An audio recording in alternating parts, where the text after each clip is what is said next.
So it is possible, but like, I think from like the society standpoint of like how everyone interprets it, like, nah, it generally doesn't end well. I think that's like where all our initial reactions stem from, but it can work. That's all I'm saying. Agreed. In theory, it's not a terrible idea. Just in execution, most people aren't mature enough for it. For sure. Execution. Yeah. You know what's funny?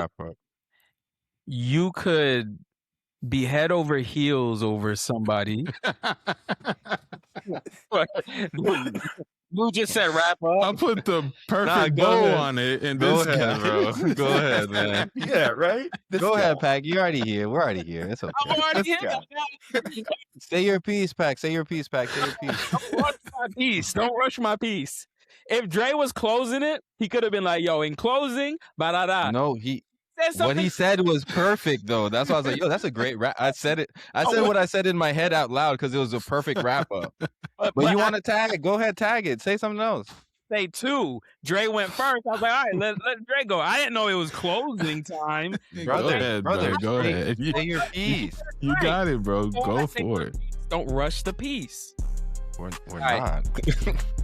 Now I'm going to say my piece. I just think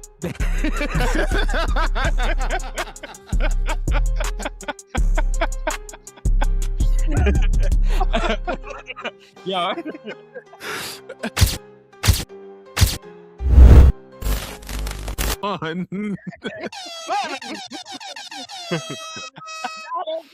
But we finally got ourselves live. This has been a 2-hour process. We are finally live. Listen, ladies and gentlemen, it's episode 24 of Squaddin and Poddin. Squad. Yes, I go by Brother Pac or Steph, depending where we met. Yes, sir. I go by Andre. Some call me Drizzy. Others call me Dre. I go by Lou, Lewis, Louis V, the Weirdo, Slick Lou, Duffel Bag Lou. We here. And we got a special guest. Who is it, Pac? Oh, yeah, we got our brother here. Wilson in the motherfucking building, ladies and gentlemen. Let's go, Coach. Hey, what's good, fellas? So what's up? I'm happy to be on here with y'all. We had about 2 hours of technical difficulties. I take ownership for that. However, I hope to entertain the audience, give y'all nothing but that raw, that real shit, and just talk my shit for a little bit. I'm happy to be on here with my boys, and I love what y'all are doing. And just keep it kosher, and I'm just gonna adapt. I'm just a fly on the wall. So let's talk that shit, and I'm here to go. Let's get it. We like to hear. That's what we like to hear. And honestly, the 2-hour delay was actually a ploy that we pre-planned to make sure you had enough beers up in your system before we started. We ready to start the show. Yo, Dre, you set it off, man. Wait, actually, before we set it off, let's give a little small background on who this guest is, because he's a random to a lot. So I'll go and take my little take, or saying my little take. This is Coach Wilson, Antone Wilson. I met him back in 2000 and was it 13? Or did we meet my freshman year?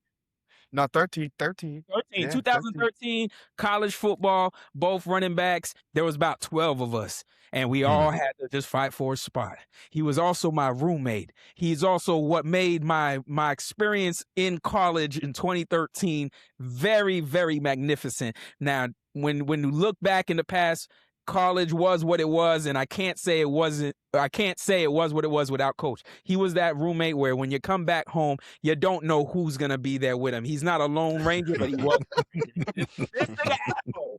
The nigga had hoes. I gotta say that. He brought the party to the party. Not only that, he was an online dynasty coach himself. He was part of it. He was part of the FCC when it was established with Coach Sully. He's also the man who put life into perspective for me. You would have thought it'd be my father, but it was this man right here, Coach Wilson, who told me on the sideline when I was injured, before I got injured, he told me on the sideline, he's like, yo, Pac, it's crazy. You're a rapper playing football. And I never thought about that before. I actually think he said I was a rapper being a student playing football. Well, whatever he said, he just changed my life because I thought I was going to the league. I thought I was about to sign for the Chargers once they got rid of Darren Sproles. But he put life into perspective, from freestyles to sessions to moments where he just gets lost in the sauce but brings it back. Pause, not for me like that. But you know what I mean? This man is that. He's a man. And then fast forward to 2026. He is now a creator of his own app. This guy started a company called Hyperspeed, where he is combining health, wellness, and athletics.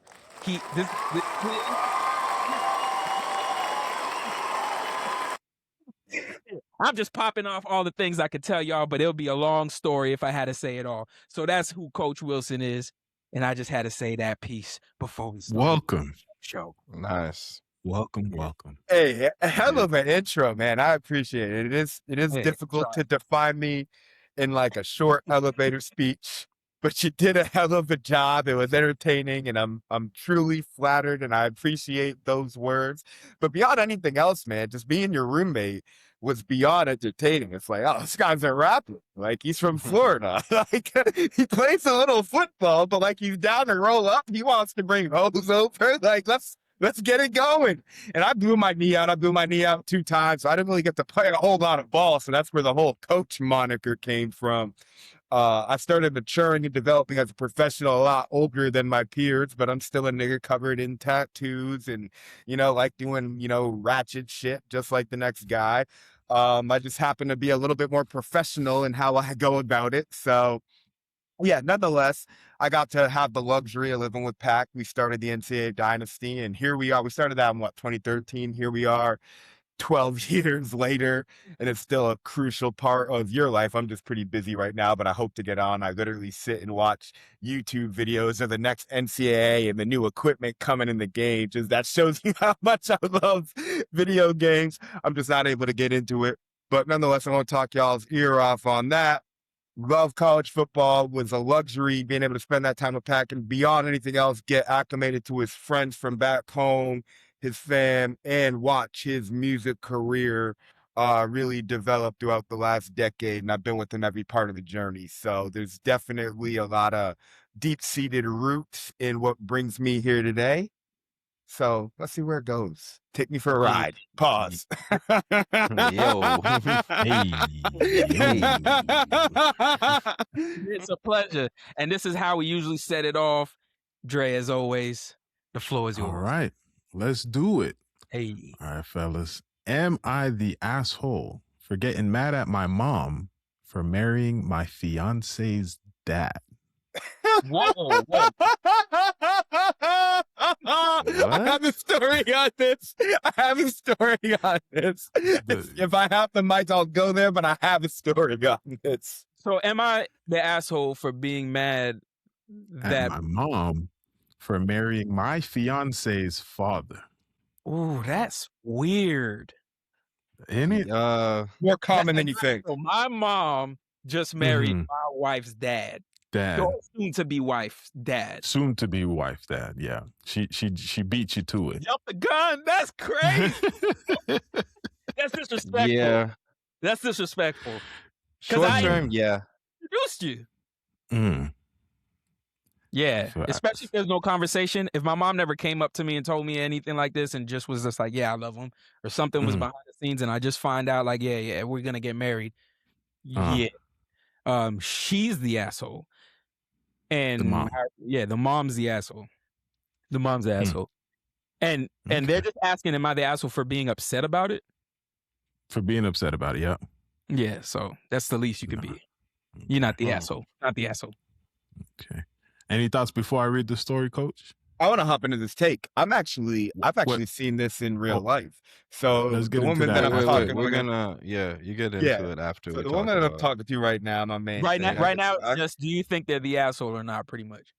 Yeah. So, well, okay. In general, no, not at all. What I'm saying is that's a lot more common than you think. Like, if you're single, or your parents are single, both your parents respectively, and like now you guys have spent X amount of time together to where like your parents' lives respectively can get integrated and they now fall from one another. I think that that's a good thing. Like that might be a little gray area for you, but I think that if your parents are happy, I think that there's an element of like stability, and I think that it provides like closure and like you want to see your parents prosper and be happy. And so like, nah, you shouldn't be bad. Like, so yeah, in retrospect, you are an asshole, but I think it's a good thing. But you're an asshole. Like, you shouldn't be spiteful about it. Just live and let live. I want to ask a question real quick. So you would be cool if you're now marrying your sister-in-law? I'm gonna be honest with you. I really want my mom to get married. I'm my only You didn't child. answer my question. You didn't answer my question. No, I wouldn't care. I wouldn't care. But I have a very cool open marrying mind. your sister-in-law. I'm cool with that. But what I'm saying is I really want to see my mom get married one day. Like more than a lot. So he's taking okay, I see what it is.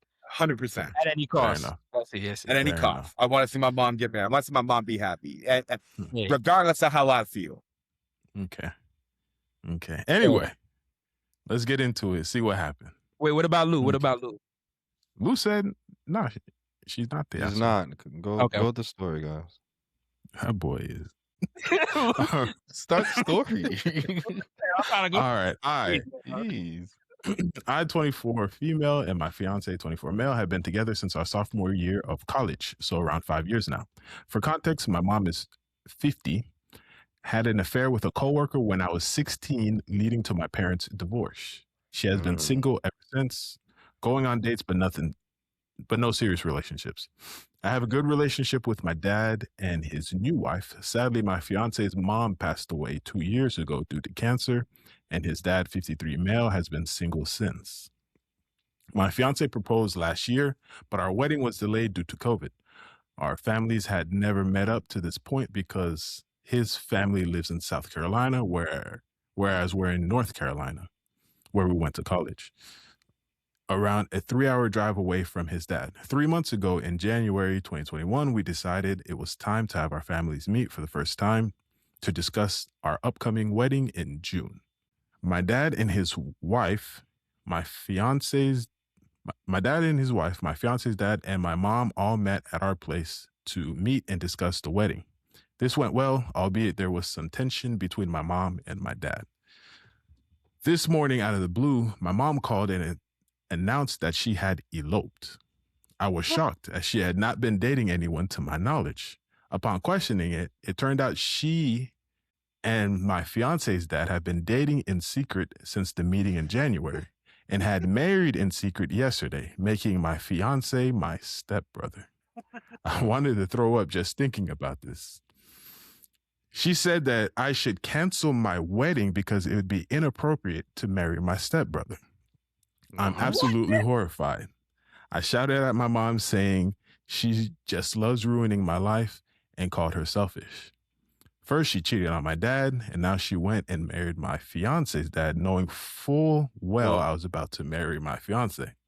My mom then said I was still young and I'd have a chance to meet someone new, but she's old and has to take every opportunity she's got. Wow. And I was an ungrateful bitch for not approving her marriage. She then accused me of wanting her to die alone. I don't think I'm an asshole, but I just wanted to make sure because ultimately I don't want her to be alone, even though I think she did that herself by hurting my dad. She did that to herself by hurting my dad. I think I should be allowed to marry my fiance as we met first. I'm also 12 weeks pregnant with my fiance's kid, so that complicates matters even more. We haven't told anybody yet. Am I the asshole for being mad at my mom for marrying my fiance's dad? Hell no. Yo, mom's a gangster. Quit being a little bitch.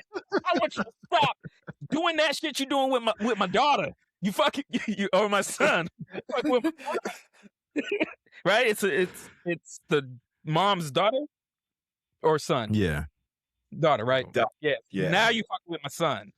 I need you to stop fucking with my son. Me and your daddy just got married. So I'm gonna send you an invite. Just quit being a little bitch. Mom's a gangster. Wow. Mom's a thought. Mom's a thought. Mom's off the shit. God. Oh my gosh. Go ahead, say your part. Say your piece, coach. Well, what I wanted to preface with is that the woman that I'm seeing right now, her college boyfriend, his dad married her mom, and Wow. like that boyfriend cheated on her. He actually was playing for the Yankees at the time with the girl that was in her class. Like she was like a fitness instructor, and she was like, "My boyfriend's coming." She like became friends with like a girl in her class. She's like, "My boyfriend's in town. He plays for the Yankees." She's like, "Oh, my boyfriend's in town. He plays for the Yankees too." Found out that they were dating the same guy, and then like a couple months later, her mom married her ex-boyfriend's dad, and they're still married to this day. And two of their kids play Major League Baseball, oddly enough. But what I'm saying is that concept's not like foreign, but like given the context of the story, that's absolutely off the shits. Like this mom is tripping. Like already cheated on the dad. She's got a history, and then has the audacity to tell her like to hold off, like, nah, you can't get married. Like, what are you doing? Just destroying her life from multiple ways. Like, that's just a travesty. Yeah, I don't mean that's a no-brainer. So she's not an asshole. But what I'm saying is that like that concept of like two people dating and then the parents get acclimated to each other and they fall in love. And I will just give the older people a little bit of slack here and saying that as you get older, it gets harder to meet people. That's the only reason, like, wow, I'll give them a little bit of slack. Like, where are you going to meet someone? Like, they can't be alone forever. So, like, they get access to, like, some new adults. It's, like, nothing like that new, you know what I mean? So, oh, no, it's great, but no, they're not an asshole. I want to add, though, to what you said about being older and your options that you have to weigh. I think there's a line that you just can't cross. And I think where my line would be personally, if I was a divorced father and one of my kids are about to get married or they have a fiance, or I guess it doesn't matter, girl or fiancé, whatever you call them.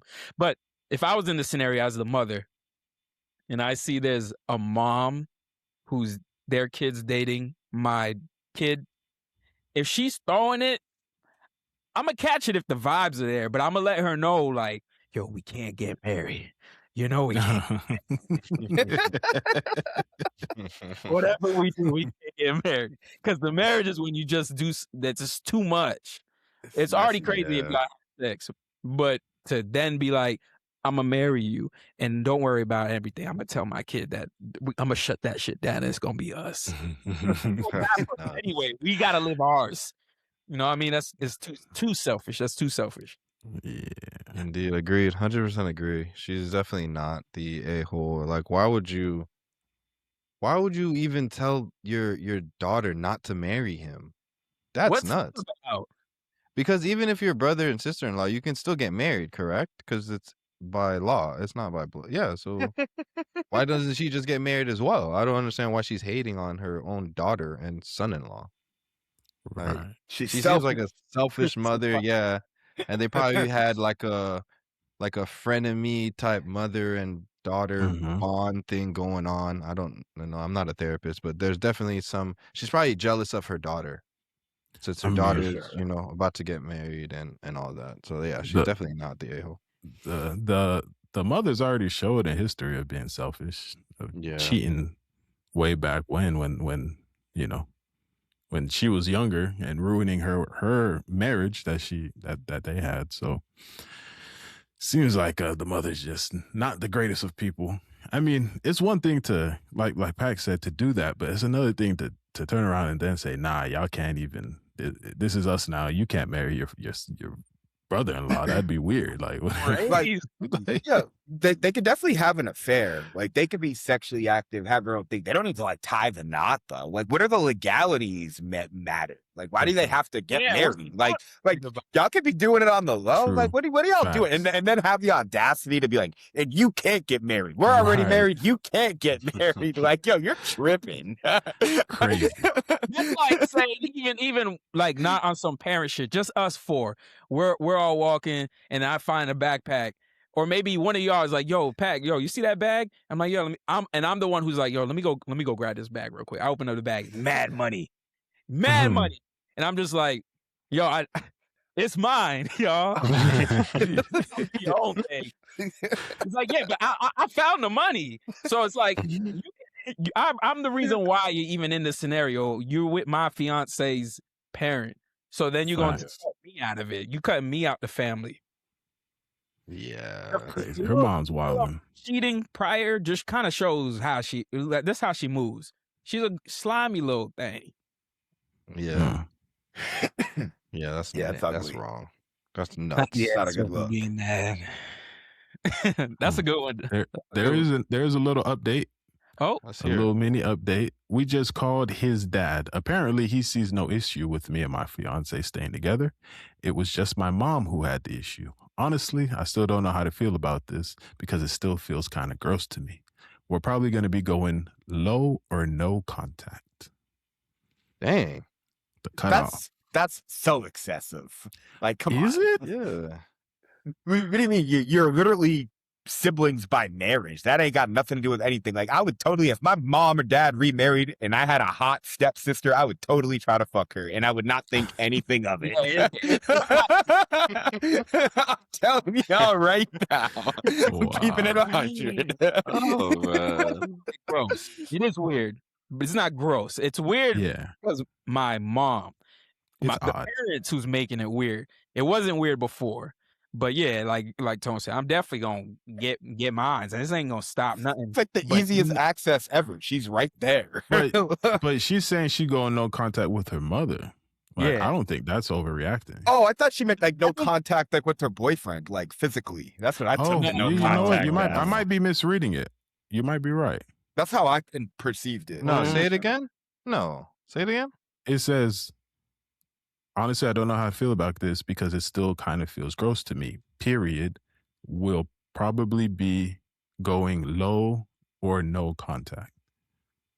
That's left to I guess that's left for us. I read it and thought no contact with the mother. That's what I thought too. That's how I read it too. I don't look at that language as such. I feel like when you're gonna like be in no contact, so you can just be like, I cut him off, or like we are no longer on speaking terms. I don't know. That was like weird. Like the way she worded that just doesn't make sense. It's like very ambiguous. Yeah, I think at the time this was posted on Reddit, it might have all been recent, all this stuff that just happened. So it kind of just sounds like an emotional thing. Right. No contact. I'm not talking to my mom or whoever they're not contacting. It's in the moment. But if there's love there, I guess you could say lust mixed in it too. But if there's love there, I think both parties will continue to go forward with the marriage, and then both families are going to have to accept it for what it is. And maybe in the future, it's just going to be normal. Their new normal. Weird shit. I mean, I guess that'd be the best way for it to go about. But in the moment, I'm pissed at my mom. I'm not. Yeah. I'm upset. The most and we pregnant. Tried to stop this. That's the thing. Yeah. That's the thing. Like, come to me like, yo, I'm sorry. I'm sorry. Right. I love their father. Right. Okay. We'll deal with this. But don't tell me to stop. Yeah. I gotta end my relationship. I gotta call off my wedding because you eloped after 3 months? What? That's so crazy. Jump the gun. Let me go and get this out the way fast. They about to get married. Fuck this nigga, man. It's ours. That's crazy, man. I'm just fun.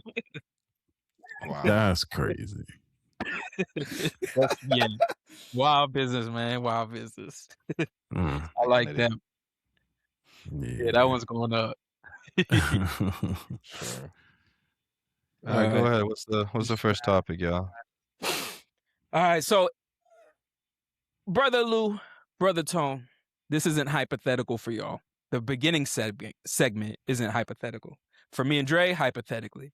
If you were single in today's dating pool, would you rather date a divorcee who's 7 years older with 2 kids, who doesn't want marriage, just wants to have freaky fun and adventures, or a 7-year younger woman with no kids, wants marriage, but puts career over everything? I say, if you goes first, everybody got. I'll go first. I got it. Go ahead. You go first. Go ahead. I'll boys. go first. Have at her. I've seen both worlds. I personally, I feel like a woman that's like very obsessed with her career is good because she's not going to be worried about me, but it means that she's mentally not always going to be there. And I also feel like that lack of maturity of just like the 7 years, that is somewhat of a big gap. And like, they're more so fixated on like politicking, fitting in, doing what they need to do to get ahead. Like they're trying to achieve a certain level of status for which like they're going to get outside of themselves or like act out of pocket in order to get there. Whereas like my mindset right now, like I don't want to have children anytime soon. I don't want to get married. Like I'm really just trying to like have fun and live my best life, to say it like politely. And so like I'll deal with the baggage because I know that when I go to her house on like a Friday night for like a wine night, I know exactly what time it is. Like I know what she's lacking and I can fill the void. And so our time is sacred. And I think that there's something to be said about that. There's just no other stuff. Now, again, it's relative to who you are and your current position in life.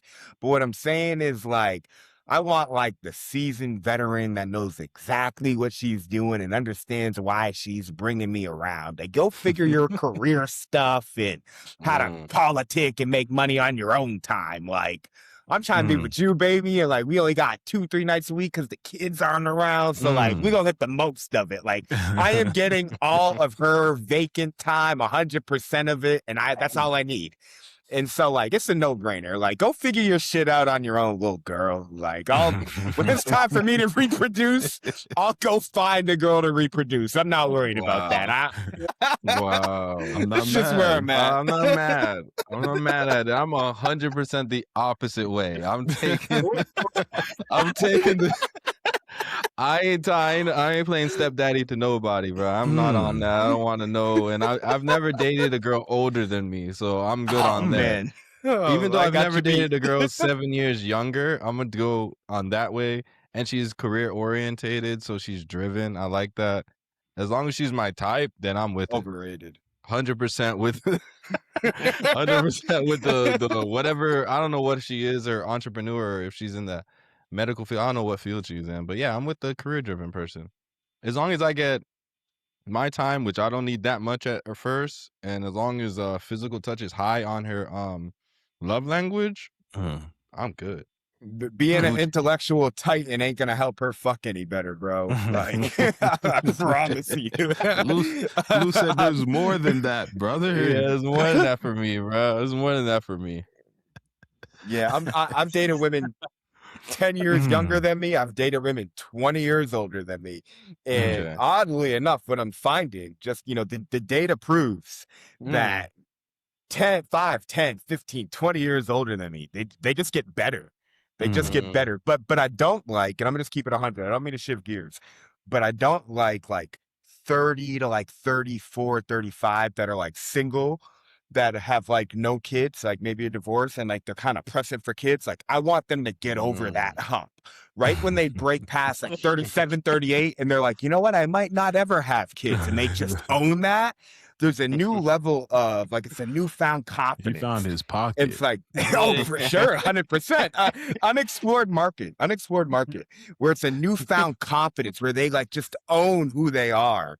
And like, I love that in a woman. I think accept the fact that they biologically kind of ran out. Like, they might not have kids, but like, you know what? They own who they are with conviction.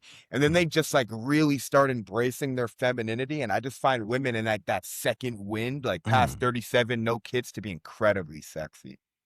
Okay. My man he's not in his family building phase yet. That boy, well versed.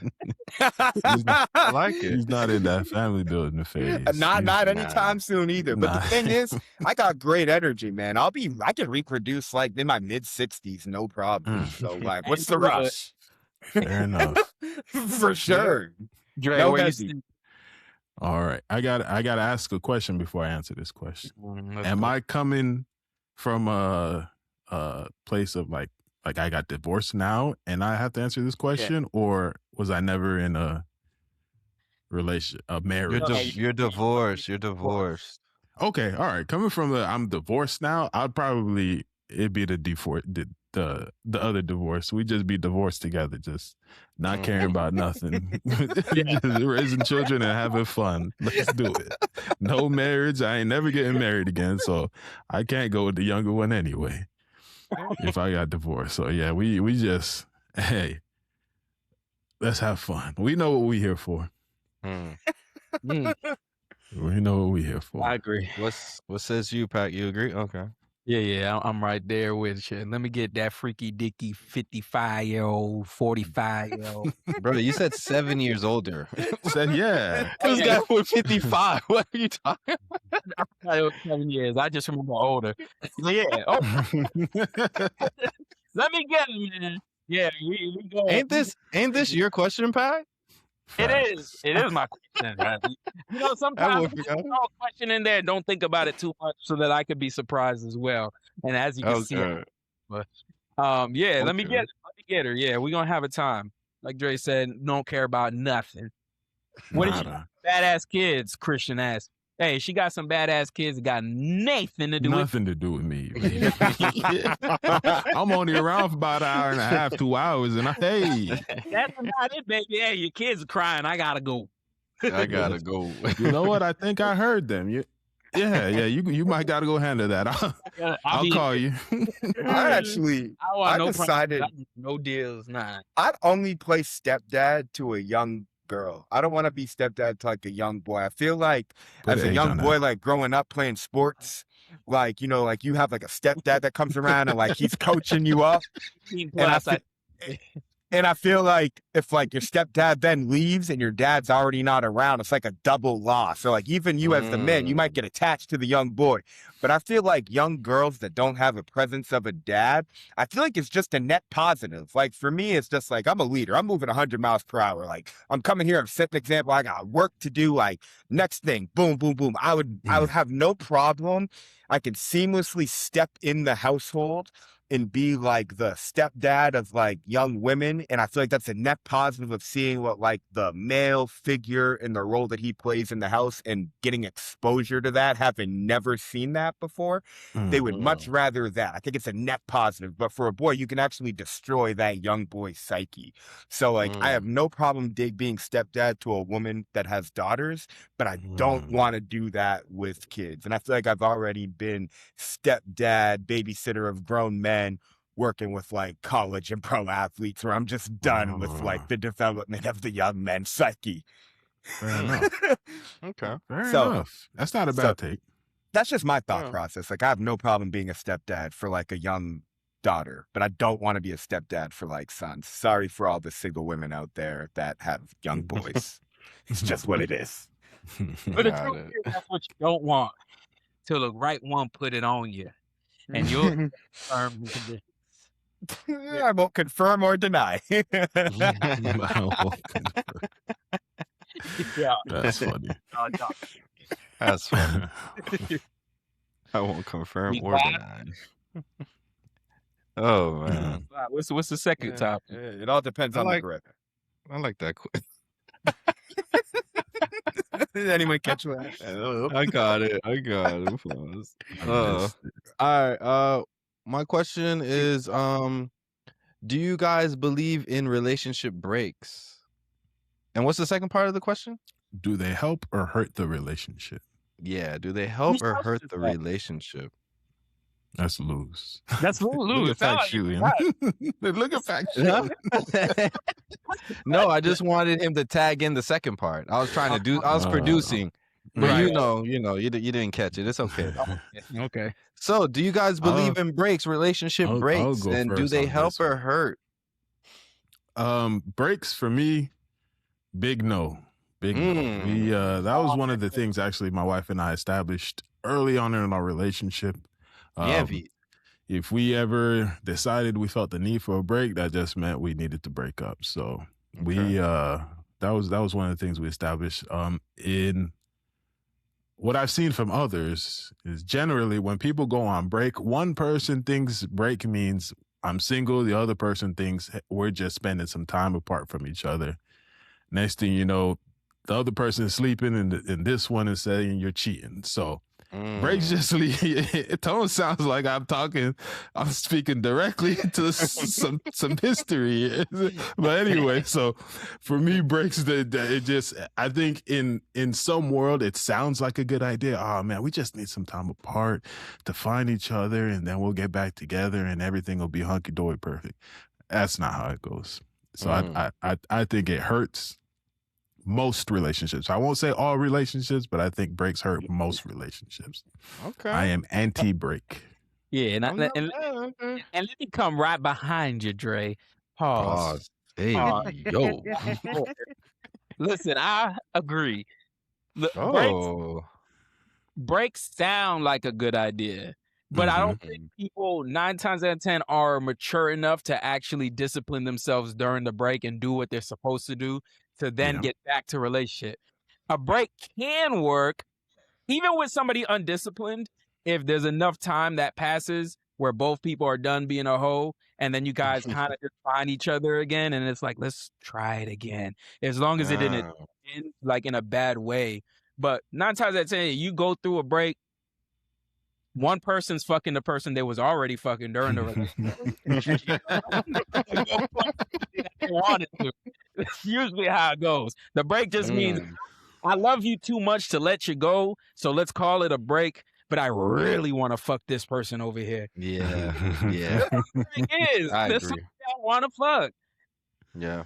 And this is the only way I could do it, in the gray space. I'll tell you what, my last break.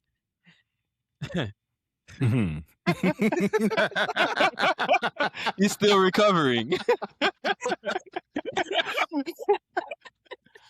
That boy's still trying to recover from the last break. I'm just trying. I'm doing the math. The break turned into an extended break, which turned into a gray area to which we just pretty much assumed it was over. Like, we kind of said it was, but it was a weird, like, it's over, which then quickly turned into me getting married and having 2 kids. But before I got married and had 2 kids and it was like break period, yeah, I got straight into what I was supposed to be up. Straight into. Oh man! All right, about that time. Yeah. Hey, listen. Break is the best feeling once it's broke. And I don't care. I think both parties, even if somebody's crying, but when you notice there's that moment after, because when you get to a break, it's obviously there's tensions in the relationship. It came to a breaking point. And when that point breaks, the feeling of just like, oh, fuck, I don't got text them. I'm out right now. I'm doing whatever I want to do, even if it's nothing. I might just be, it's 2, 3, 4, 5 a.m. I'm the nigga that's like, yo, what we doing next? And everybody else, they ain't on their break. So they're like, yo, I gotta go to my girl, bruh. Or I gotta go home. I gotta work. And I'm fresh on the break. The break nigga is a divorce nigga. He just fresh out. Not knowing you're supposed to get back into it. Y'all, the break is supposed to help the relationship. Right. It's over. You should just break it off. It should just be done, but we don't know how to let go. That's all I got. That's what I got. Sure. Yeah, go ahead, Tom. Go ahead, set it off. All right, first of all, no girl that I'm seeing exclusively would ever dare say, let's go on a break. That won't work. That won't work.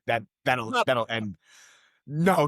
What I'm saying is, don't give me an excuse to just be like, I'm not exclusively with you anymore. Like, I'm jumping at any opportunity that I can get. Like, like I don't care. Like, all right, like I'm free. Like, okay, like we're done. All right, like all pass. I'm outside.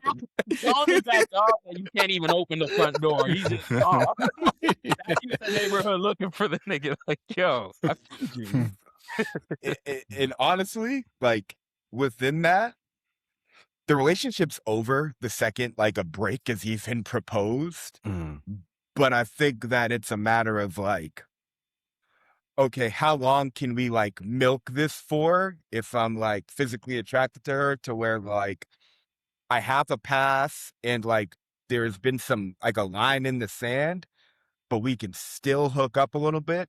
And even if I do something really bad, she might do something bad as well, but it's like kind of canceled off. And so like we've somewhat like muddled the, like we've like made the game a little like gray, like you said, like that metaphor, like we fumbled a couple of times, like given those football metaphors, like we fumbled a couple of times and threw a couple of picks, like games even, like, all right, we're no longer afraid of mistakes.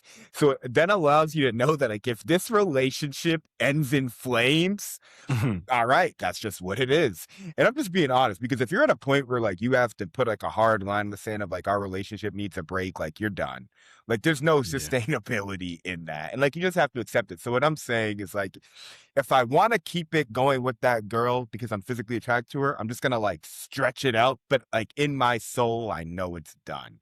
And I think everyone knows that, but it's more a matter of like how long can you stretch it out? Because like sometimes the sexual chemistry is just there. So like run with it. That's my take. But like but if a girl's, and I think girls know better too. Like if you have a guy as a woman, and you know that like he's coveted, why would you give him a break? Like why would you do that? Don't do that. That's a bad idea. That's how I look at it. So, I think in that scenario, the only reason she's giving him that break is because she really wants to fuck this other nigga. Like, this is the only way. We have to take a break. I can't do it. Every time I tell you that you need to doing this. Hold on. Quick tea though. You know what though?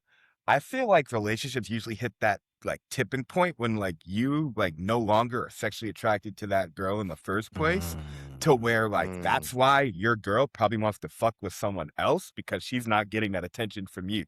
Now I will say more often than not, there's a lot of lame ass niggas out there, and so I think a lot of niggas just like aren't really like slinging dick or like just really putting it down on their girl anymore. So I think women are more often than not losing interest with guys, to be totally honest with you. So but what I'm saying is that if like the guy might get tired of the girl's like energy may begin to change. And that's where like another guy can slide in, but it's not because like her nigga was like lame, like he just lost interest.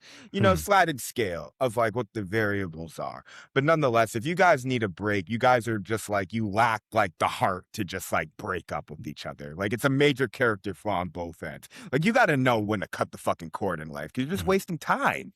Agreed. Like time is money, man. Like it's very simple. So like, I don't know. You don't want to be like that type of nigga that like your whole identity is just like hanging on to shit way too long. Because that means that you'll tolerate sticking with the job that you don't want to deal with, or you'll tolerate having like some weak ass friends that aren't making you better. It just really sets the precedent for like your whole life. And so like, who wants to live that way? If that's a lame ass bitch, cut her loose. I think every man gets one. You get one relationship that you get to hold on longer than you should. But after you get that relationship, then you gotta now it's just who you are. Like you said, you're not gonna leave that job, you're not gonna leave your family, you're not gonna leave your city, you're not gonna leave anything that's just not well for you. It's just who you are. But you have to learn from that first one that you held on for too long. Fair enough. Am I back? What we say? Yeah, you good, Lou?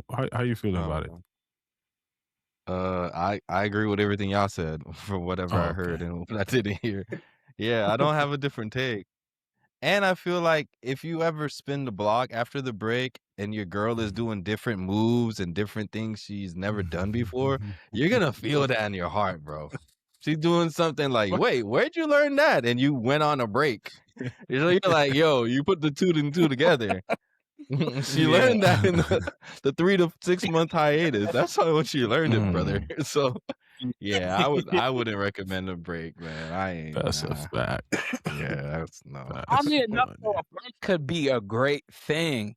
I just think in theory, yeah. In theory, people aren't mature enough for it though. But like even immature people, I think with enough time, if the break doesn't happen maliciously, which is also another thing that goes into maturity. If you're able to look at a relationship objectively and be like, yo, this relationship has been going on for this long. We keep on running into these hurdles. I think it's best. We both love each other, but I think it's best that we split and go grow elsewhere because we're not going to grow anymore together. And we could revisit in the future if we're both single. If both parties are like, yeah, I agree. Yeah, I agree. And then y'all go off and then y'all come back like 3 years later, it could be a way better relationship. Yeah. It could. Mm-hmm. It just don't be happening. It don't happen. But that, I think that's more of a break up, not a break. Because you said 2-3 years. I think well, I've never done a break, but I think a break is like a month, like a couple months, or let's say 1 to 6 months or something like that. That's fire. Yeah, I'm the one that's putting not them a up break. there. That's a breakup. Yeah. Yeah. Hey, he's 100% right. And Lou, to your point, like you and Pac both kind of said this. It really depends on like where you guys are at within your relationship, of like how much you guys know about like each other's long-term endeavors, and like how much are you embedded in each other's lives to like recognize like the friction right now is just based on like my work schedule and this, and then like I feel like when I'm with you, you're tired, and so I'm not getting the best of you, and like you're giving too much to me, and so like I'm getting in the way of you being the best version of you. When it's levels like that where you're actually like equals as like competent human beings, then it's just like a matter of like, okay, like we're both an impotence on like each other's growth process, and so like you might be my person, but it might not be right now. And so like it allows you to end on like good terms. And so like you can then like organically through like, okay, I'm able to date now, and then organically just slide in some DMs on like a Friday night at like 2-3 a.m. and then like you stumble upon hitting up your ex, and it just flows because y'all have that established rapport. I think it absolutely can work. It's all circumstantial, but it just comes down to like, what was your communication like? How mature were you, and how like embedded in your careers where you were at with life prior to breaking up, to allow you guys to develop a little more and then meet at a new phase of life. Yes. I've experienced some of this, and like now, just like from experience, like there's a woman that I dated where like the relationship was like, we liked each other, we vibed. Like I personally wasn't ready at all, and she knew that, but she wanted to like force it, and like it obviously ended bad. But like as we reconnected older, it's a matter of like, wow, we like really like each other, and like families, everything is aligned. We're just not at the same point in location to like make it work, but all the chemistry and all the things that like you would desire in a partner are there. And there's an element of like history and rapport that compounds, and it matters way more as you get older. And so it just depends on like your values and your maturity level. So it is possible, but like I think from like the society standpoint of like how everyone interprets it, like, nah, it generally doesn't end well. I think that's like where all our initial reactions stem from, but it can work. That's all I'm saying. Agreed. In theory, it's not a terrible idea. Just in execution, most people aren't mature enough for it. For sure. Execution. Yeah. You know what's funny? You could be head over heels over somebody. Lou just said wrap up. I put the perfect bow on it, and go ahead, bro. Go ahead, man. Yeah, right? Go ahead, Pac. You're already here. We're already here. It's okay. I'm already here. Say your piece, Pac. Say your piece, Pac. Say your piece. Don't rush my piece. Don't rush my piece. If Dre was closing it, he could have been like, yo, in closing, ba-da-da. No, what he said was perfect, though. That's why I was like, yo, that's a great rap. I said it. I said what I said in my head out loud because it was a perfect wrap up. But you want to tag? Go ahead, tag it. Say something else.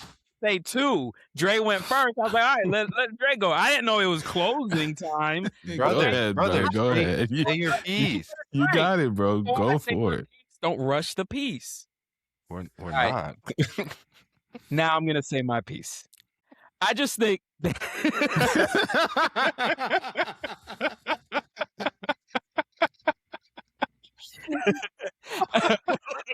yeah. Oh man. All I want to say is because it brought up a thought.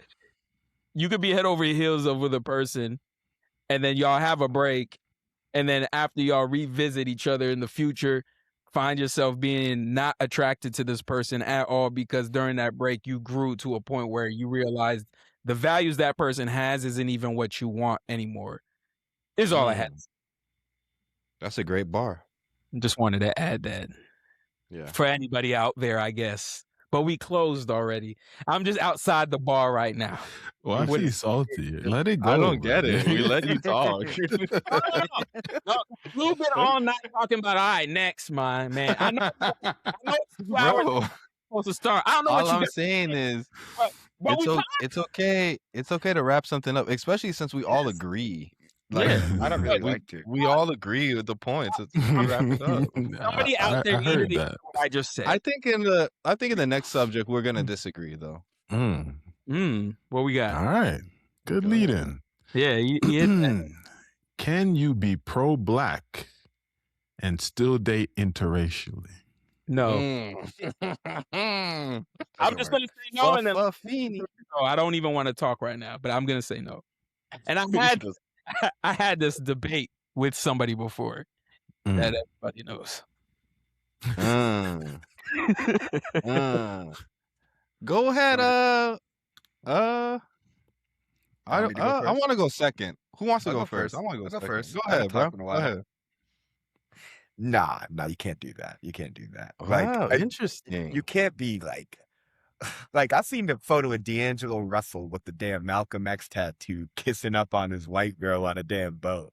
And it's just like, that's diabolical, bro. Like, how are you going to be pro Malcolm X with a white wife? Like, I don't know.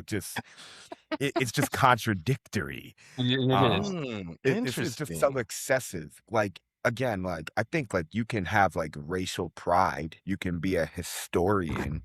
But like, if you're going to be very expressive and channel that as a part of your identity, and then outwardly through like your actions contradict yourself, you're just fraudulent. Like, you're in no position to be telling people what they need to believe or how they should live their life, especially when you can't even do that. But I think that's just like an outdated concept, like to even be like so outward, like you got to behave this way or do that. Like, you can have racial pride and you can express that in different type of ways, but if you were going to outwardly express that and then do the other thing, I don't even think that it's necessarily like a pro-black thing. Like, I think you can very much be like a list or like be very like pro, like I believe in like no no segregation. Like, I want to marry with the age of like my bloodline and like my race. I think all of those elements like coincide with like you being like very like pro whatever your race may be and like the advancement of that group of people. And so you can't spin around the other way and then date someone outside of your race. Like, it's very simple. I don't even think there's anything else left to say, but it all coincides with like the stance that you want to take in like actively, like social media.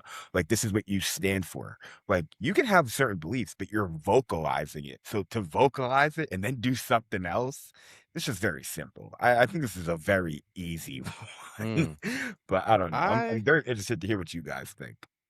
I agree with you in theory, but I think if we're going by word for word, I think you can be pro-black and date outside your race because you're still promoting the black lifestyle, black culture. You're going to the rallies, whatever, and all that. Quick T. Also, call a spade a spade. Call a spade a spade. You can date outside of your race, but you probably shouldn't date white. You could probably date someone Hispanic, but you probably shouldn't date white. Well, let's be clear on that. I've never gone to that side. I've never had milk. I've never been over there. I have not. I'm lactose, no tolerance at all. So I'm not on that side at all. I've never been there. Okay. But I'm saying, if we're saying you're pro-black, it's in you, right? So you're the one that's being pro-black. You're the one on social media. You're the one donating to whatever causes. An example would be Frederick Douglass. His wife was black, but after she passed away, he married a white woman. And I'm definitely not more pro-black than Frederick Douglass. So that would be, even though I probably would say, I mean, he probably shouldn't have done that, but he did that before he died. He was with the white woman, and he's still pro-black. Pro-black by default, bro. Yeah, but he's still, what I'm saying is he defends the point I'm making because he did end up marrying a white woman after his wife passed away. I think that's very different. Second half of life, he got access to resources. He elevated and climbed and got access to go play in the snow. He said, "Oh, I can go play in the snow now. Like, I'm gonna capitalize on the opportunity." I don't think he ever was like not trying to play in the snow. I just think that like he evolved as time went on. But it's making my point because he's still pro-black even though he got with the white woman. He's Frederick Douglass. He got more access to resources. I think if he got access to resources in his 20s, he would have been playing in the snow. I don't think that really is like a matter of him being pro-black. I just think that he was only knowledgeable about what he had access to. I mean, I would say he could have done it. I mean, he was married his wife. His wife passed away, and that's what he chose to do. Huh? I said it's a kind of a cardinal sin as a black man to touch a white woman from like the 1700s to like true. early 1900s. So like I'm just saying that like it appears as though he was a black man that reached a level of status. Hey, I'm the only nigga that's been here in the White House. I don't think none of y'all have. So like I think that gives him some clout. But I think that gives him some clout. I think he's still pro-black though, and also if the allegations of what Martin Luther King Jr. was, cheating with, he was allegedly cheating with white women. It's still Martin Luther King Jr. He's still pro-black. You get it? You get what I'm Martin saying? Luther King Jr. is fraudulent, bro. Like, to be honest. Wait, what you just said? I think Martin Luther King Jr. is fraudulent. Like, for sure. Oh, wow. Well, that's a whole separate take right there. Okay. No doubt about it. I'm just very pro Malcolm X. And so everything that they stand for in their respective lanes, like Martin Luther King was just like very much seeking like compliance and seeking like acceptance. And I don't think that was actually for like the advancement of like black folks relative to the times. And so like I feel like all he ever wanted was acceptance. So I think that the white woman would be the symbol of like what he was seeking. So I think that very much aligns with his nature. Very different conversation. But I'm just saying, like, that's a very easy move for someone like him to make. Okay. Just the thought. Fair enough. But I also do think, like, yeah, if you, at the end of the day, your spouse is like one of the biggest and best decisions you can make. So if you're making your spouse a non-black person, that does make it a little tougher. Because once you start talking, people are going to like look at who you're with. And then once you post your non-black wife, people probably won't rally with you. It's gonna make it a little shaky for you. When y'all say non-black, do you just mean white, or is white or Asian included? I mean, Latina, it depends what type of Latina they are. Because there's the white passing Latina, or there's the Latina or Latino that thinks they're white, that go to that side, and then there's the Afro Latinas, and then there's the in-betweens. So I guess it depends. I feel like any Hispanic person that identifies as white would never marry a black. So I feel like, to what you're saying, I feel like we have to specify on like being pro-black and marrying a white person. I think it's very specific. Like I know it's kind of like blurring racial lines. Or Asian. Like, I suppose, but we don't have a long like history of like being anti-Asian. They're also a minority group that, has been discriminated against in different parts of the world for sure. But there's definitely a tension of like being pro-black and like marrying white that definitely carries a little bit of different weight as opposed to any other racial dynamic. I agree. Go ahead, Dre. Let's hear your side. Well, I mostly agree with you, Lou, in that I think you can, because you can still support the black community. You can still spend all your money in black dollars. You can still hire black people to run, say you have businesses. You can only support black. And I understand what you're saying as far as if you then marry a white person, how it looks. When I asked the question, I did actually mean interracial as in any other race, but I understand what you're saying. Mostly the conversation is stemmed white versus black. But I do think you could still be pro-black. If you're doing things that uplift the black community, if you're doing things that actually are helping that community, you're supporting that community, you're working in that community, you're giving that community work, who you lay with doesn't affect those things. Interesting. So what about when you're procreating? I mean, in this country, if you're the 1% rule, right? You're black. You're identified as black. If it's in your blood, it's in your blood. They said Obama was the first black president. He's not 100% black. What about the wealth that you're sending out? And also, as men, we tend to die before the spouse. Before our women. Men, we live longer than women, generally speaking. So now that white woman or whatever woman, she's gonna take. If you have money or whatever, she's gonna get all that. What do you say? if you haven't created a will or anything before your death, yes, goes to your wife. The case. Yeah. Yeah, I mean, I guess I could see that, but I would imagine, obviously it's not always true, that someone who's so pro-black, their wife would likely align with their beliefs. Yeah. In theory, yeah. In theory, but sometimes people be Christian marrying an atheist or married a Muslim, so you never know. Some people Republicans with a Democrat, so you never But know. a racist marrying a black, I don't know. It be happening, weirdly enough. I mean, they may be like a attached white to racist nationalist family, but they themselves, I don't know. Yeah. Like yeah. Go ahead, Pac. I know you got something to say. Well, I love this topic. I think one thing I think about this topic is one of them catch-22s. I don't think there's a right answer, and I don't think there's only one answer.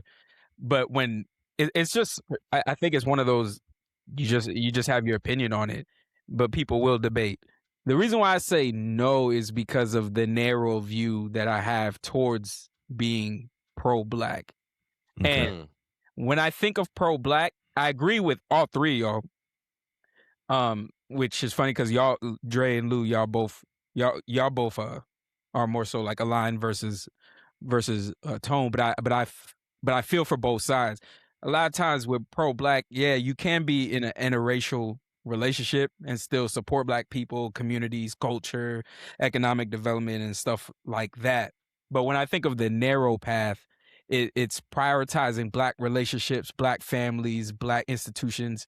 And when you're dating interracially and saying I'm pro-black, but then you're about to have a child with somebody who's not black, one, just in the view of the of the public, it kind of muddies your word. You're creating, you're not creating a black family. Yeah, there is that 1%, or you could say that my child's biracial and they view themselves as black, but the person you're having a kid with isn't.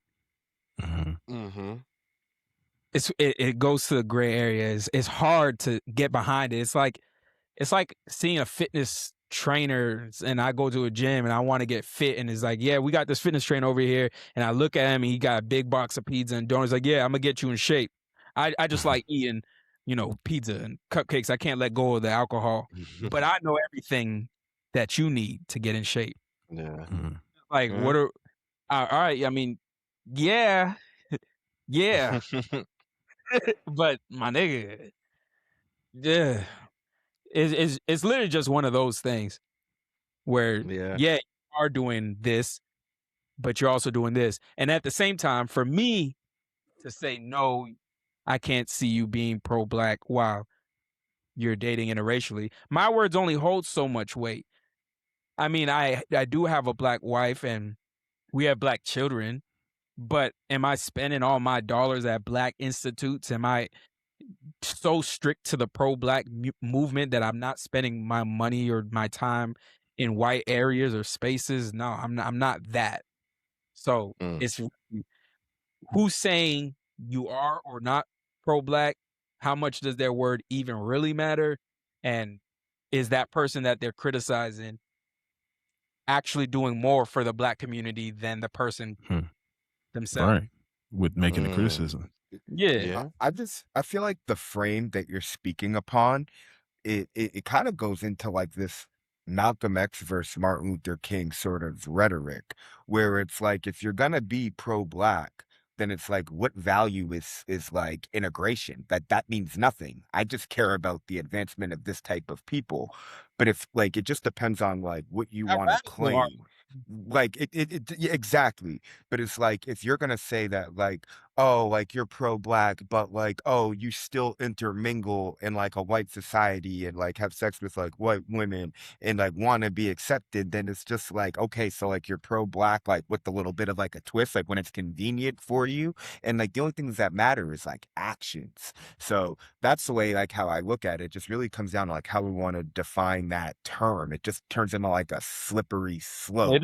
If like, that's all. But like you can absolutely be like have like a interracial marriage, or like, you know, have a very integrated friend group, but very much like you went to an HBCU and you spend all your money at Black businesses, but like, you know, you have an open mind with your approach, and that still makes you pro-Black, and that's where it's like gray. I think that's how does that like, happen though? How does what happen? How are you at a HBCU and you end up with you don't control who you fall in love with, man. Yeah, and you definitely do control who you fall in love with. You choose the person. What do you mean? I mean, in theory, I understand what you're saying, but in reality, we choose who we're with. We have to make the first move. But in a lot of instances, you spend enough time around people, you're gonna find things you like about them. You spend enough time around people, you're gonna develop some kind of feeling. If you're already like, all right, if you're not attracted to them physically, or you're not even gonna even allow that to happen. But just because you're pro-Black don't mean you can't see another race and say, yo, that's an attractive person, you know? So then you boom, you land that plane, and now you work together, you're spending time with this person every day. You might be wanting to talk to this other person that's Black. You want to stay in that lane, but you spend time with people, you develop feelings, you realize, yo, I like the way you do that. I like the way your thought process on that. I like how you do this. You know, y'all go out, y'all do some work functions, and y'all hang out, y'all chat, and now y'all got things in common. And next thing you know, yo, let's date. Hey, it can happen. I think what will take away the gray area with this pro-Black conversation is, are you pro-Black, yes or no? And then if yes, are you radical with it? That would be the only difference. You could be that's the meter, but are you radical? And that's it. Like MJ asked, is Andre considered pro-Black or not? Well, the first question would be, does Andre consider himself pro-Black? I do. Follow Mike. Yeah. So consider Andre pro-Black, not radical. I don't think any of us are radical. But I mean, Lou seems to be the most radical in the sense where he will not date a white woman or outside. Say that again. Say that again, please. That's all I got. Can you say it again, though? Okay, I was saying Lewis seems to be the most radical in his pro-Blackness because he will not date outside his race. But I will also add he will not date either. And I'll also add if he does.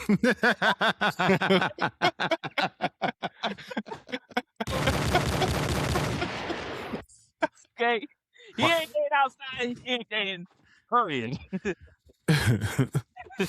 That's funny. Chastity belt.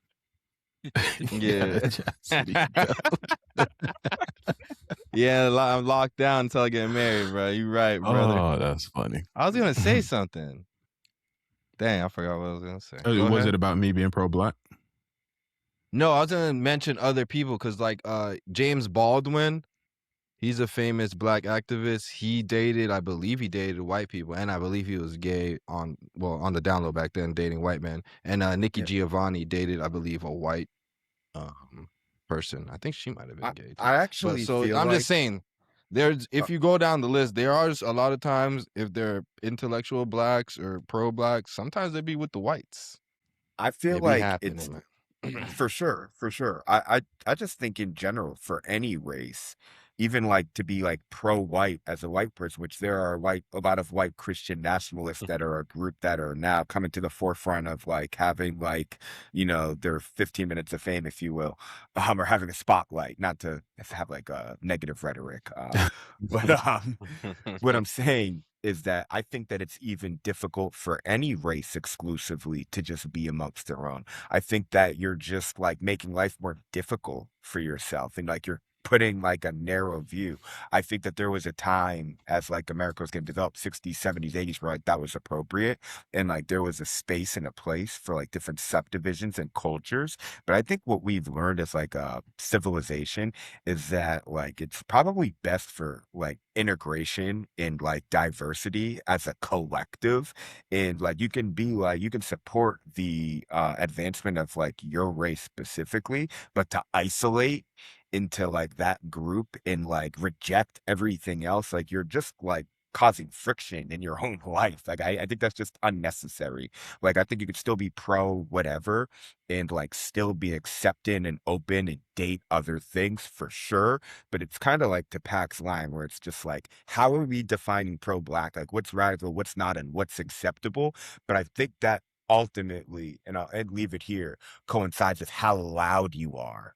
If you're going to be really, really vocal, then what you do is going to be under a bigger microscope. And that's all it ultimately comes down to. That's cool. Great points. Great points. Screen. Great points too. I will agree that you are missing out on a lot by rejecting everything else. But there could also be a lot that you don't even want to partake in, so you don't feel like you're missing out on. I would say for me personally in life, I'm glad I tasted the rainbow and found my way back to the pot of gold that I was unbeknownst to me was gonna make it back. I didn't know I was gonna marry a Haitian woman. I wasn't like loose path where it was like straight. I'm not going. Yeah, it wasn't straight for me. I curved around and I had some great times. I'll tell you. And a great bunny hopped? I bunny hopped like Yeah. 3 times. I've bunny hopped 3 times. Hard place for me to go, I would say. Not because I was anti, but it just culturally it was just weird. But I wasn't against it. And girls be looking good too. I think all ethnicities look good. Honestly, I'm attracted to all of them. But yeah, I'm glad in hindsight that I had made it back to where I did. I would have been happy wherever I landed because that's where I would have chose to be. But I am also happy that it happened to be a Haitian woman because to me it's just a cool thing that just happened. Like, yo, you already know all the Haitian dialogue. Like most of my homies are Haitian, so all the jokes and stuff that we be cracking, she already in on it. Like if I'm like sweet sauce, she's laughing too. It's not like what's sauce, and like she's not kept on stage learning about the Haitian food and stuff. Yeah, she's hip to all of it, so it's cool. But if I didn't end up with a Haitian woman, I would also be here probably right now saying it's cool that I have a partner that I get to introduce the Haitian culture to. So, true. I mean, I'm a pretty like perspective. I be flowing, man. Life's great. Life's great. Perspectives. But if you're gonna be pro-Black, you just gotta know, is you radical or not? I respect both sides. What? I respect radical pro-Black and like what I would deem to be like a normal pro-Black where you may be dating interracially, but you are pro-Black as far as what you support. But I can't respect claiming pro-Black, but you don't like Black women. That I can't get with. Yeah, that doesn't even make, that's an oxymoron. It's an oxymoron. Or that don't make sense. A Black woman who can't stand Black men, but you're pro-Black. That just strange shit to me. Strange. Hey, I make white women feed me grapes. He's not What?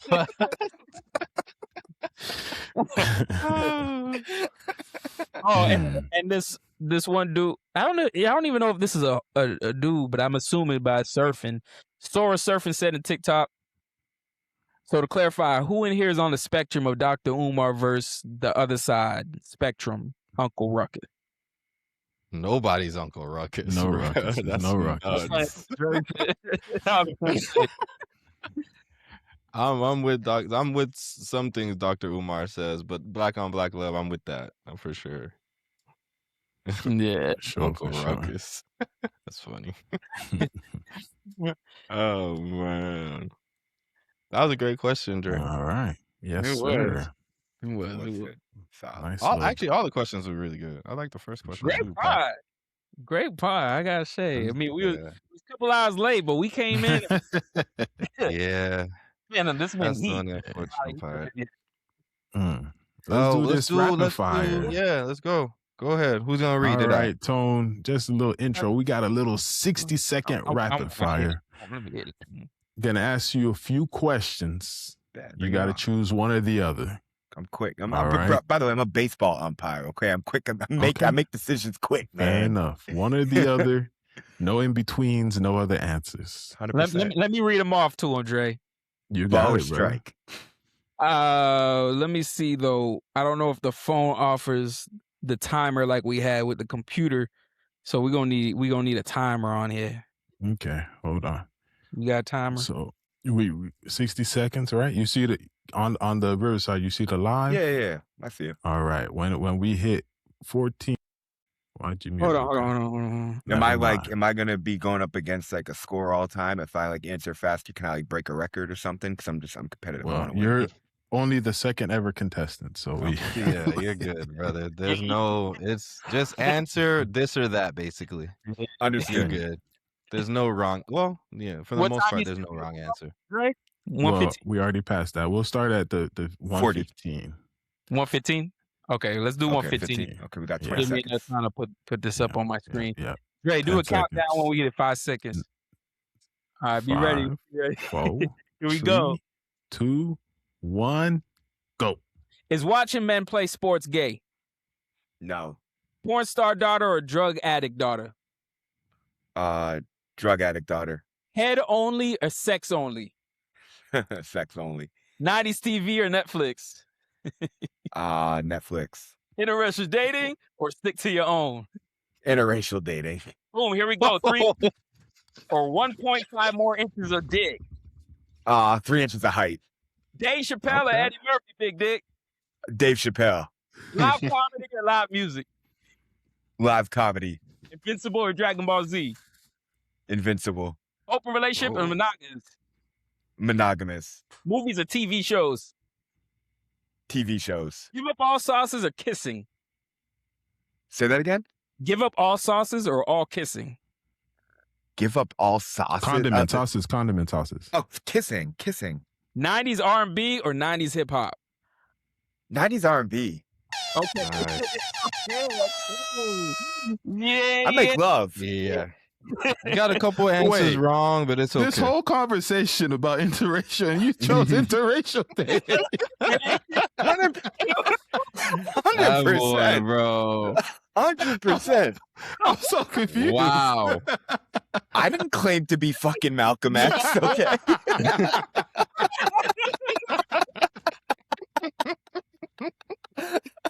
Are you kidding me? Yo, he tricked us. He fooled us. Bamboozled. What do you mean? I stayed super neutral. Oh, that's clearly funny, not. yo. You're not neutral, man. It's okay. You just told us how you really felt. So you chose kissing sauce, right? Yeah. I don't care about sauces. Okay, I like tonguing girls let's down. talk about it. Wait, what he just said? He wanted to keep the kissing. Yeah, he wanted to keep the kissing. I was kissing alone, Tone. And I love kissing. That's what I was saying. I'm a big kisser. Wait, what he just said? You eating all your food dry? Here we go. Sauces, condiments are overrated, bro. I'm not a big condiment guy. If you need sauce, your food ain't good. Wait a second. That's not true. How do you eat your pasta? All right, bro. Come on. Pasta's an extension of tomato. We're not talking about ketchup. We're talking about No, we are. That's a sauce. What do you mean? Ketchup is a sauce, as is marinara. All right, well, fuck pasta. I don't eat the carbs. That's excessive carbs. Okay. I don't eat pasta. Do you like pizza? So you eat chicken, you just... How you eat pizza? If I literally had just steak and broccoli every day the rest of my life with some milk, boom, I'd be totally okay. You butter basting your steak? Don't act like butter is a condiment. Butter, what are you talking about? Butter's butter. Butter's butter, bro. When it melts. Melting stuff, we're just going to Milk is not a condiment. Milk. Butter. I said when it melts. When the butter melts, that's a sauce. If you put butter on top of a steak, it's gonna melt because the steak is hot. Now it's melted butter. It's not sauce. You're manipulating the rhetoric, okay? Butter. Ketchup, mustard, barbecue, buffalo, ranch, blue cheese. Those are sauces. So my boy eating dry steak and grilled broccoli every day. Bro, if you need to put sauce on your steak, the steak is not good, bro. I do not put A1 sauce on anything. He just really likes to kiss, man. It's okay, bro. I do like kissing, but I don't need anything on steak, to be honest. And I honestly was a little overwhelmed by the question to keep it 100 with you. I didn't understand that there were comparing condiments to kissing. Wait, so are you going back? Or are we still? No. I'm not going back. I'll stand 10 toes down. Yeah, that's what we like. Yeah. 100%. Shout out to all the kids and niggas out there. Yeah. Niggas be lipsing. 100%. And yes, sir. I had a rule back in college, like when I'd go to clubs. I'm not a club guy. I can't really even dance, to be honest with you.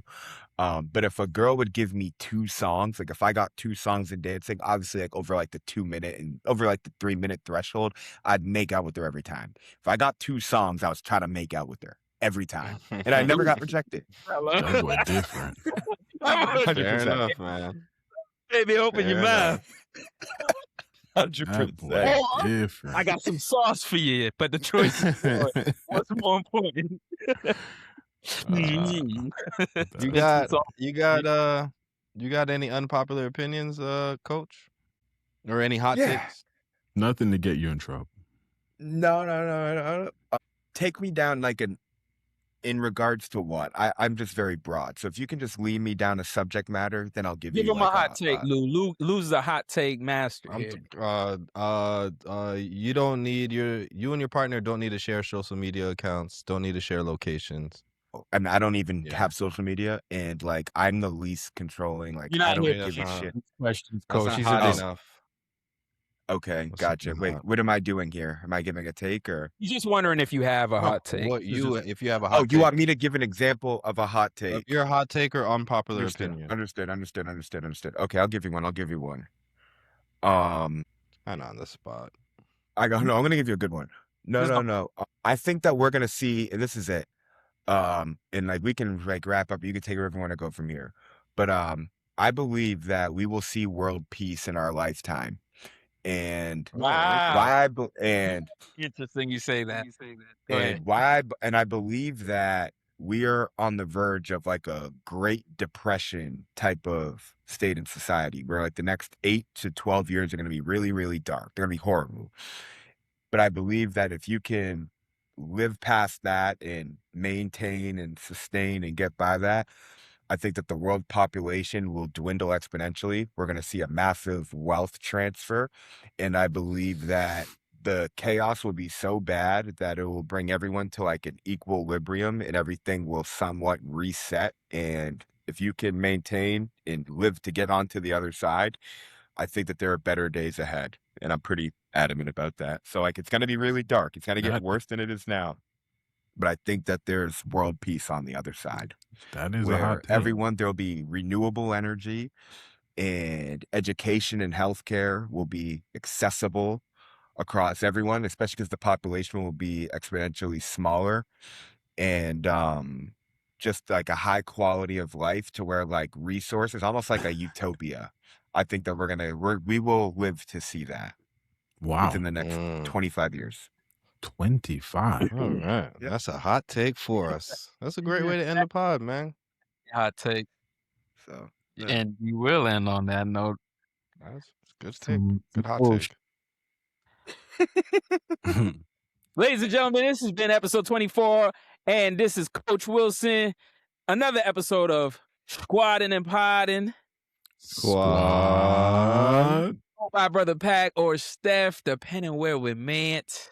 Yes, sir. I go by Andre. Some call me Drizzy. Others call me Dre. I go by Louis V, Lou, the weirdo, duffel bag Lou, slick Lou. We here. Great pod, guys. Thank you, Coach. Thank you for your takes, man. My name's Some Antone I agree Wilson. with, some I disagree with. It's okay, man. I think it's all healthy debate. But my name's Antone Wilson. My peers refer to me as Coach. I love what y'all are doing, and I appreciate y'all for having me and giving me a platform to share my thoughts with the world. Thank y'all. Yes, sir. Yes, sir. Yes, sir. Indeed. Another gunshot. Why only one? Yeah. Thank you for watching this episode of Squaddin and Poddin. Squad. Yes. If you enjoyed this content, subscribe for more. Just tell these to subscribe. Just say subscribe. Just say subscribe.